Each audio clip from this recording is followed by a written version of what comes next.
చైనాలో ముఖ్యమంత్రి చంద్రబాబు నాయుడు 4వ రోజు పర్యటన కొనసాగుతోంది. రాష్ట్రంలో 1000 కోట్ల పెట్టుబడులు పెట్టడానికి ఆప్పో మొబైల్ కంపెనీ సంసిద్ధత తెలియజేసింది. దీని ద్వారా 25,000 ఉద్యోగావకాశాలు కల్పిస్తామని హామీ ఇచ్చింది. Oppo mobile company vice president Eric, MD John, planning director స్పెటర్తో చంద్రబాబు భేటీ అయ్యారు.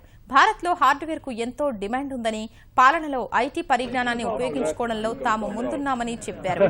పరిపాలన, అభివృద్ధికి సంబంధించి తాజా సమాచారంతో కూడిన సీఎం కోర్ డాష్ బోర్డు విశేషాల్ని మొబైల్ కంపెనీ ప్రతినిధులకు చంద్రబాబు వివరించారు.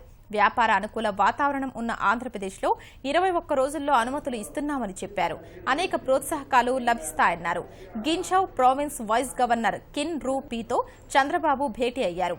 ప్రావిన్స్ హరిత వాతావరణాన్ని ప్రశంసించారు. ఆకుపచ్చ లోకాన్ని సృష్టించారని, ఆ అనుభవాల్ని తమతో పంచుకోవాలని కోరారు. ఆంధ్రప్రదేశ్ను హరితమయం చేయడానికి తోడ్పాటు అందించాలని ముఖ్యమంత్రి విజ్ఞప్తి చేశారు. రాష్ట్రంలో నీరు చెట్టు కార్యక్రమంలో కఠిన నిబంధనలు ఉన్నాయని వైస్ గవర్నర్ అభిప్రాయపడ్డారు. అలాగే ప్రావిన్స్ ప్రభుత్వ నిర్మాణాన్ని, స్వరూపాన్ని వివరించారు.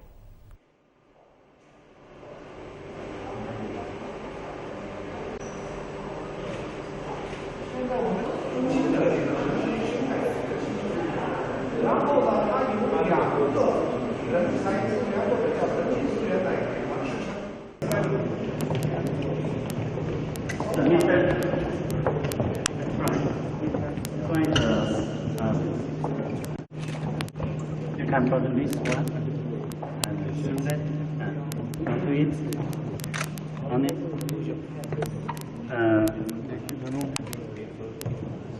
So it can turn very beyond the knowledge, so that that doctors can do very good the blood vessels.